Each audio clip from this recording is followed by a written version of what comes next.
Dizem que ela existe para ajudar. Dizem que ela existe para proteger. Eu sei que ela pode te parar, mas sei que ela pode te prender. O Titãs, na década de 80, já questionava. Afinal, qual é o papel da polícia?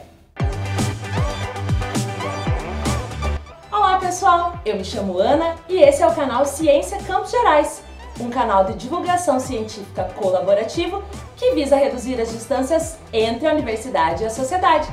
Hoje eu estou aqui com a minha amiga Carol, que veio conversar um pouco aí sobre um tema que para alguns é sinal de segurança, para outros pode ser sinal de medo, e hoje vamos entender um pouco melhor as questões que estão por trás aí da instituição polícia. Tudo bem, Carol? Tudo bem, você, Ana? Se apresenta aí pro pessoal e conta pra gente também como que você começou a pesquisar sobre isso. Oi pessoal, tudo bem? Aqui é Caroline Coelho. Eu comecei a me interessar pela polícia, eu acho que depois do final da graduação, que eu já tinha o interesse de passar pela vida acadêmica, de ser professora, e eu estava procurando objeto de estudo. A Carol é formada em Direito e mestre em Ciências Sociais Aplicadas. Isso, tava esquecendo desse detalhe. Aí eu sempre gostei muito da área do direito, as questões voltadas para o direito penal e segurança pública. E quando eu me formei, em 2014, foi justamente o ano em que essas questões estavam muito em voga aqui no Brasil, né, de começar a questionar o papel da polícia, a militarização, aquelas questões envoltas para o policiamento comunitário, né, toda uma tentativa de você democratizar a polícia militar no Brasil. Então eu resolvi estudar um programa de policiamento comunitário aqui no estado do Paraná. Carol, eu queria saber, porque eu sou historiadora, o pessoal de casa já sabe, para mim todas as coisas elas têm história, né? E como que surge no Brasil a história da instituição polícia, como que ela aparece, aos interesses de quem que ela vem atender? Conta um pouquinho da trajetória da instituição polícia pra gente no Brasil. A história assim, da polícia, normalmente, ela é contada a partir de 1809, um ano depois da vinda da família real, quando é instituída a polícia do reino ali no Rio de Janeiro, que foi dividida segundo o modelo da gendarmeria francesa, né, que existia uma polícia civil e uma polícia mais militarizada. Antes disso, não é que no Brasil, né, no período colonial, não existisse polícia. O que nós tínhamos era, primeiro, cada capitania hereditária, pelos senhores de terra, organizavam essa polícia. Então nós tivemos assim algumas organizações policiais, como as ordenações e as capitanias. Com a chegada da família real, que foi instituída essa polícia no Rio de Janeiro, os outros estados passaram a copiar esse modelo. E aí, tanto é que por isso que existe esse modelo de divisão da polícia no Brasil organizado por estados. Já vem de uma herança lá desse período, então. Exatamente. Mas as coisas vão começar a ser realmente estruturadas mais ou menos a partir de 1900, né, quando o país ele já era uma república, que então começam as primeiras legislações para estatuir as polícias e o seu efetivo policial. E nesse período aí, as legislações, elas não eram como é hoje, que cada coisinha tem a sua regra, né? Cada esfera da vida hoje tem quase uma legislação própria para. E nesse período, qual que era o trabalho da polícia, digamos assim?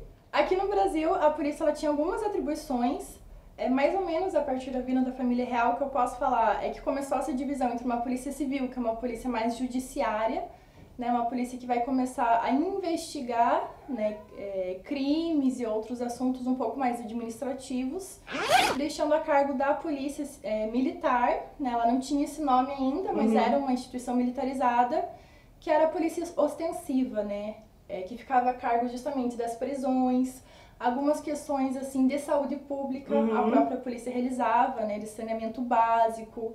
A gente tem alguns dados ali do Rio de Janeiro que a instituição da polícia, ela ajudou no processo de construção da cidade, inclusive iluminação, saneamento. Olha só que interessante, porque a gente tem o imaginário, né, e aí você vai me corrigindo se eu for comentando alguma correção, mas mais essa ideia assim de fazer cumprir a lei, às vezes um uso de uma força, né, enfim. A Carol, ela pesquisou um programa específico, né, é isso? Da polícia aqui chamado Programa Paraná Seguro. Tá? E ali ela tentou investigar um pouco, né, na dissertação de mestrado dela, a respeito assim dos discursos e das práticas que sustentam essa instituição. Então, Carol, apresenta pra gente um pouco um panorama geral da sua pesquisa e um pouquinho dos seus achados aqui, especificamente no Paraná, na sua pesquisa. Aqui, eu acho que começa mais ou menos quando eu me encontro com essa noção de policiamento comunitário, que começa a ser festejada aqui no Brasil como uma forma vista como revolucionária e muito democrática. E eu quis saber mais sobre isso. Já explica também, conta pra gente um pouco o que é isso. O policiamento comunitário, ele se propõe a ser uma forma mais democrática e participativa de policiamento, né? Justamente nessa questão de prender pessoas, de vigilar ruas, etc. Então ele convida a população de uma determinada localidade para participar e descentraliza a polícia. Em regra é isso, em pequenos módulos que vai fazer o monitoramento da área por bairros, por exemplo, faz vistorias em casas, ou fica realmente os módulos parados em determinado local para acesso, né, da população, um acesso que seria muito mais aberto do que nós temos hoje, né? Qualquer pessoa assim, com um problema relativo à segurança poderia ir até a polícia e fazer sugestões. Seria um pouco mais democrática a distribuição desse poder? Poderia falar isso? Tanto é que normalmente, conjuntamente com o policiamento comunitário, surgem os conselhos de segurança pública. Conta pra gente! Aqui são chamados os conselhos, que é justamente, eles formam, parte desses conselhos, eles são em regra mais consultivos que deliberativos, mas a ideia é que ele seja formado parcialmente por agentes do poder público, então polícia, Ministério Público, etc. Outra parte, pessoas da comunidade, justamente para ir passando essas informações, né, que naquela comunidade são importantes relativas à segurança pública. Curiosidade minha, isso é específico do Paraná ou é mais abrangente esse programa das polícias comunitárias? Ele existe, assim, no Brasil alguns casos, em regra eles são muito localizados, assim, uma cidade que tenta aplicar o programa em algum bairro determinado ou assim. Ainda está iniciando esse processo, não é uma prática comum? Não, não é comum. O primeiro caso que a gente teve de policiamento comunitário foi em Guanabara, no Rio de Janeiro, em 87. Bastante recente, né? História recente do Brasil. Exato, e ele começa justamente após o período ditatorial, né, com o processo de democratização do país. Por motivos mais ou menos óbvios, né? Porque a gente viu um momento de repressão, então as pessoas não tinham muita oportunidade de participar dos momentos decisórios da sociedade. Então nessa virada aí, há uma abertura também dentro uma pequena abertura dentro desse espaço. Exatamente, e aí você vai ver que existem, né, tentativas, falhas que já acabaram, que ainda estão acontecendo em quase todos os estados. Tem São Paulo, Rio de Janeiro, Minas, Bahia, acho que Ceará, tem Paraná, Santa Catarina. E aqui no Paraná? Os achados? Sim, aqui no Paraná o programa, né, foi a primeira tentativa de um programa específico de policiamento comunitário, ele surge em 2012.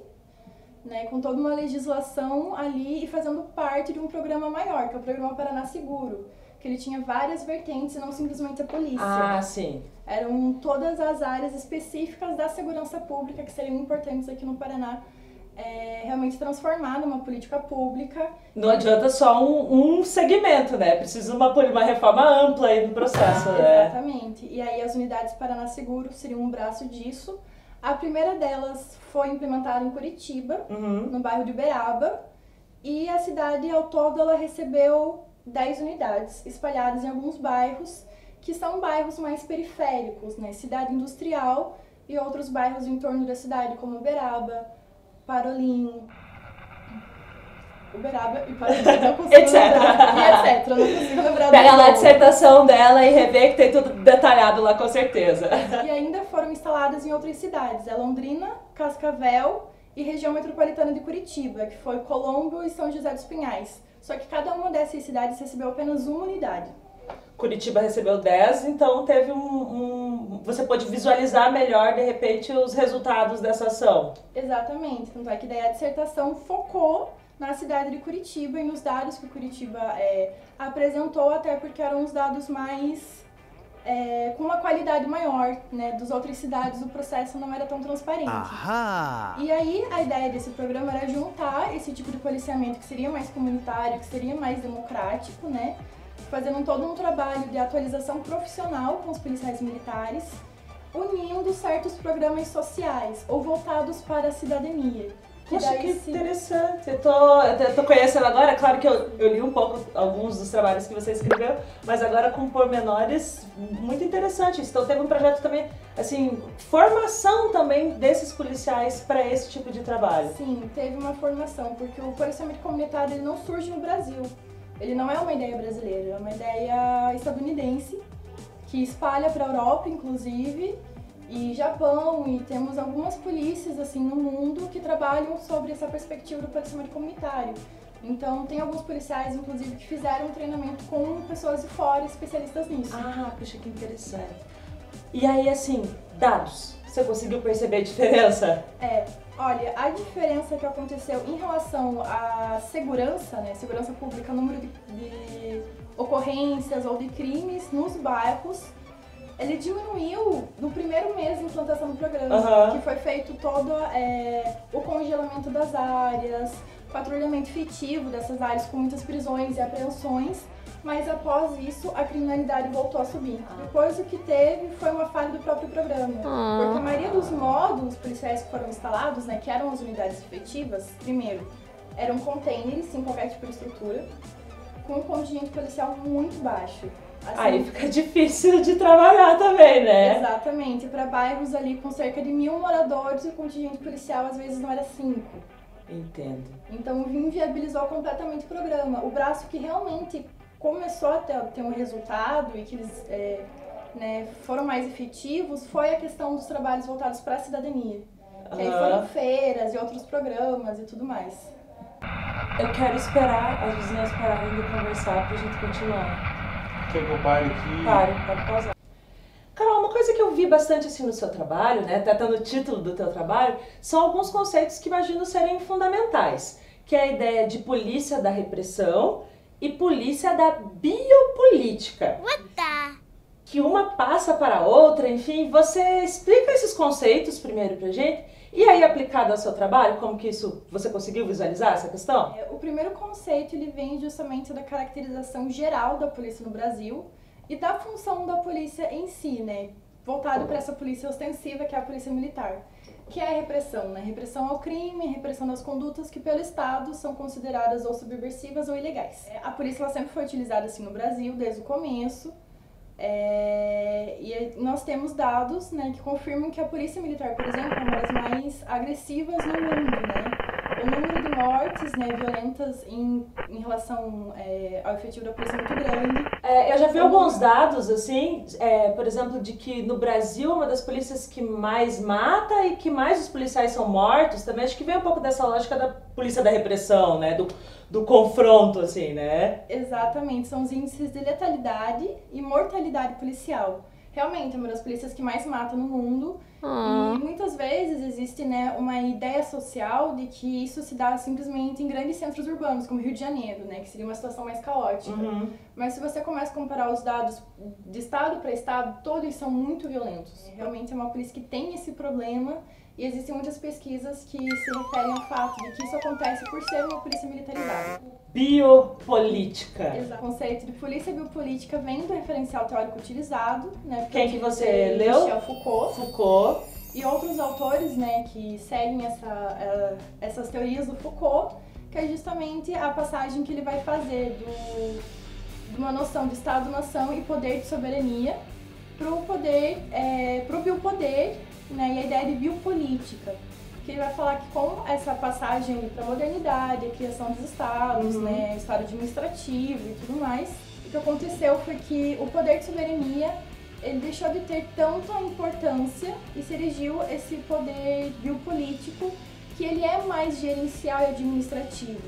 Né? Para você gerenciar uma população, por exemplo, você não precisa tanto da violência e da coerção, mas de outros mecanismos, né, que o Foucault ele chama de mecanismos de segurança, ou muitas vezes mecanismos biopolíticos, que são das mais variadas áreas. Como educação, trabalhos de assistência, um trabalho mais global. Exatamente. Tá certo isso? Me ajuda, é meio difícil isso. É por aí. Por exemplo, os mecanismos previdenciários, eu acho que é onde o Foucault pega um pouco, principalmente. Ao invés de você, por exemplo, tentar coagir as pessoas a seguir uma norma de segurança, você cria essas normas de segurança, você regulamenta a questão e as pessoas, elas muitas vezes acham que isso é um direito, né? Falando bem a grosso modo, assim. E aí as condutas, elas começam a ser incentivadas, digamos Entendi. assim. E aí as posturas vão sendo modificadas a partir desse exercício dessa biopolítica. Exatamente. Seria a passagem de um poder que é muito mais violento e repressivo para um que é muito mais sutil e regulamentar. Entendi. Ele faz essa passagem. E inclusive o próprio Foucault, ele fala da polícia europeia, né, nos casos de França e Inglaterra, nessa passagem. Porque a polícia europeia, ela surge da população, né, a própria população começando a criar certas comunidades de policiamento. Viram a necessidade de ter esse controle, que não deixa de ser uma forma de controle, ainda mais falando de Foucault, né? Exatamente, e aos poucos é o Estado que vai absorvendo essas funções. E a gente vê que nesse começo a polícia, ela fazia muitas coisas e o trabalho de repressão era um dos menos importantes. Né? Ele destaca principalmente o papel da polícia nas questões sanitárias e de urbanização. E aí, tendo contato com os dados, né, das unidades Paraná Seguro, com essa questão de que realmente o policiamento ele ficou em segundo plano e ele foi alinhado com aquilo que, né, a política chamou de políticas de cidadania, que eram na verdade mais voltadas para assistencialismo barato e mercado de trabalho precarizado. Basicamente no sentido de a gente está focando numa população que é considerada mais pobre, mais vulnerável, que não tem tanto acesso à cidadania. Nós denominamos isso como uma tentativa de acesso à cidadania, mas o que nós estamos fazendo em feira de emprego, para o cara achar emprego,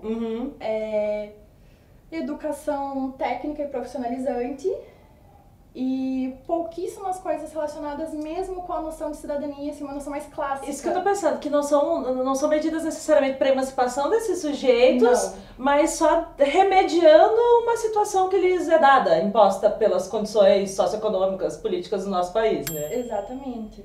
E falando nisso do que foi feito, porque o programa ele era muito maior, tinha uma gama de políticas públicas mesmo, a nível estadual e federal, que simplesmente não foram aplicadas. O que ficou foram essas pequenas feiras que eles chamavam, que eram tipo feira de realmente mercado eventos. de emprego. Eventos isolados em vez de ser um atendimento. Palestras. Claro que isso foi para muitas áreas, porque teve, por exemplo, oferecimento de atividades na área do esporte, uma coisa mais lúdica, como teatro, contação de histórias, mas foram coisas muito pequenas. Assim, o grande do programa ficou nessas duas questões. Né, estudo precarizado e trabalho precarizado. E ainda existem essas unidades? Como que tá isso hoje, 2019? O estado do Paraná, a partir de 2014, mais ou menos, ele entrou numa crise, principalmente referente à área de segurança pública. Tanto é que em 3 anos foram 3 secretários de segurança pública e em 2015 foi considerado descontinuado. Então não existe mais essa ideia institucionalizada de polícia... Como é que é? Polícia comunitária. Comunitária. Não existe. Os módulos policiais ainda funcionam nos bairros, contingente policial extremamente baixo, com equipamento, falta de equipamentos muitas vezes. No entanto, apesar de, obviamente, o programa ele acabou, né? Ele nasceu na Timor porque ele realmente não chegou a funcionar, né? Não foi efetivado uma polícia comunitária, foi mais um título bonito e um discurso, né, legislativo e executivo, mas na prática pouca coisa foi feita. E a polícia militar, ela fala que a maneira como a polícia é treinada dentro das academias de polícia é comunitária. Mas nós não temos comprovação de que isso efetivamente aconteça. Isso quer dizer, porque... Não sei, né? E aí as pessoas depois vão comentar aqui, ajudar a gente a construir essas ideias, mas infelizmente a gente percebe que não existe muita essa como é que eu posso dizer, esse espaço das pessoas comuns, principalmente esses mais vulneráveis, ter algum acesso a esse tipo de poder e interferir um pouco nessa estrutura como já está estabelecida, né? Exatamente. E aí eu queria trazer uma coisa agora, né, conversar um pouco do teu trabalho com coisas atuais. Existem alguns movimentos sociais, alguns movimentos aí políticos que falam sobre o fim da polícia e ou a desmilitarização desta. Você que estudou um pouquinho sobre isso, o que isso representaria para uma configuração de uma nova polícia, ou enfim, o que poderíamos esperar disso? Eu acho que a primeira questão da militarização acaba sendo muito importante no Brasil. Diante dos dados, né, de uma polícia militar que é extremamente violenta, em razão dessa militarização, que se dá primeiro justamente no treinamento do policial. Até pouco tempo atrás tinha muitas academias que faziam um tratamento que era realmente bélico, de colocar os policiais em zonas de mata e fazer como se estivesse no combate. Assim? Exatamente. Porque a maioria dos países do mundo hoje não tem nenhum tipo de polícia militarizada. Entendi. Existe uma polícia que é ostensiva, que é essa polícia de vigilância, de policiamento mesmo de ruas e lugares, mas ela não tem essa estrutura militar, que se reflete tanto na hierarquia da polícia, treinamento da polícia, uso de determinados armamentos, né, que é permitido para a polícia militar, e a desmilitarização mudaria totalmente esse foco para um foco que seria, esse é o entendimento da maioria dos especialistas, mais democrático. E não é simplesmente a questão da violência, obviamente, né? A estrutura da polícia reflete a estrutura da sociedade brasileira, que é racista, que é muito importante isso, machista, que linka a pobreza à criminalidade. Questão étnico-racial, né? Se pegar os índices, morrem muito mais jovens negros no Brasil do que jovens brancos. E não necessariamente tem uma correspondência direta com crimes e delitos. Muitas vezes é só pela questão da cor da pele, infelizmente. Carol, quero saber se tem alguma coisa que eu, sei lá, esqueci de perguntar, ou do teu trabalho, que é importante, que você queira dizer para as pessoas. Essa é a hora. Eu acho que, para finalizar, eu só queria deixar claro que o meu trabalho reflete uma postura crítica em relação à polícia no Brasil, principalmente a polícia militar, mas não é simplesmente um ataque direto, né? Porque é uma instituição que também sofre com a maneira como ela é estruturada hoje no Brasil. Por outro lado, a gente tem essa questão de quanto a polícia militar é violenta, mas por outro, índice de suicídios na polícia militar é muito alto. Porque é considerado um trabalho precário, porque é considerado um trabalho assim, insalubre, que tem muito reflexo no psicológico dos policiais, por exemplo. Claro. E também vai refletir na maneira como eles trabalham. Então, essa ideia de você remodelar, de você buscar uma democratização da polícia, que é justamente o que eu tentei passar, e não simplesmente algo que vá para esse lado de uma bipolítica, de controle populacional simplesmente, mas que reflita numa qualidade democrática, é o foco. É o mais importante, por isso que a gente faz muitas vezes esses trabalhos assim mais de denúncia da realidade, né? É importante trazer as vistas, né? Tem tanta coisa que está naturalizado e que a gente não para refletir, então às vezes é importante mostrar, né? Tornar visível determinados aspectos para a gente poder operar, trabalhar e tentar mudar. E aí eu imagino, né, que isso que você nos traz não é uma mudança que vai acontecer do dia para a noite. Isso é estrutural, né? E imagino que seja um processo educativo, de atendimento de direitos, direitos básicos. Como saneamento básico, nossa, se for entrar nisso, né? E direitos humanos, enfim. Mas eu acho que a gente precisa de uma mudança estrutural, né? Para pensar como que nossa sociedade está refletida, de certa forma, na polícia e como que as ações dessa instituição, altera a nossa sociedade. Exatamente. Beleza? Obrigada, Carol, agradeço, foi muito bom saber um pouco mais sobre isso, né?